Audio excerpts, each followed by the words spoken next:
Hi friends, ఇక్కడ నేను ఎండు చేపలు టమాటో కర్రీ చూపిస్తున్నానండి. ముందుగా నేను చూపించిన ఎండు చేపలు ఒక కడాయిలో వేయించుకోవాలి కడిగేసి.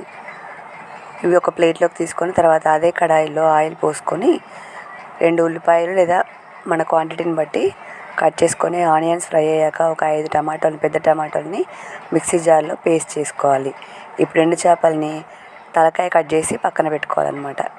ఆనియన్స్ ఫ్రై అయ్యాక అందులో అల్లం వెల్లుల్లి పసుపు అలాగే టమాటో పేస్టు కారం ఇంకా తగినంత ఉప్పు తీసుకొని బాగా కలుపుకోవాలి.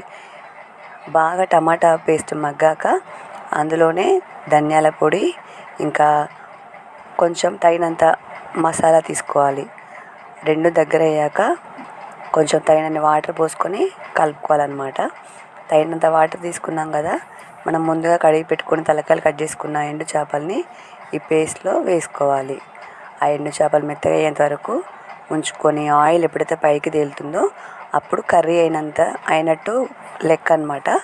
ఇప్పుడు అందులోనే కొత్తిమీర వేసుకొని ఎండు చేపలు కొంచెం మగ్గేంత వరకు ఉంచుకుంటే ఎండు చేపల టమాటో కర్రీ రెడీ. మరి నా కర్రీ నచ్చితే సబ్స్క్రైబ్ చేసుకోండి.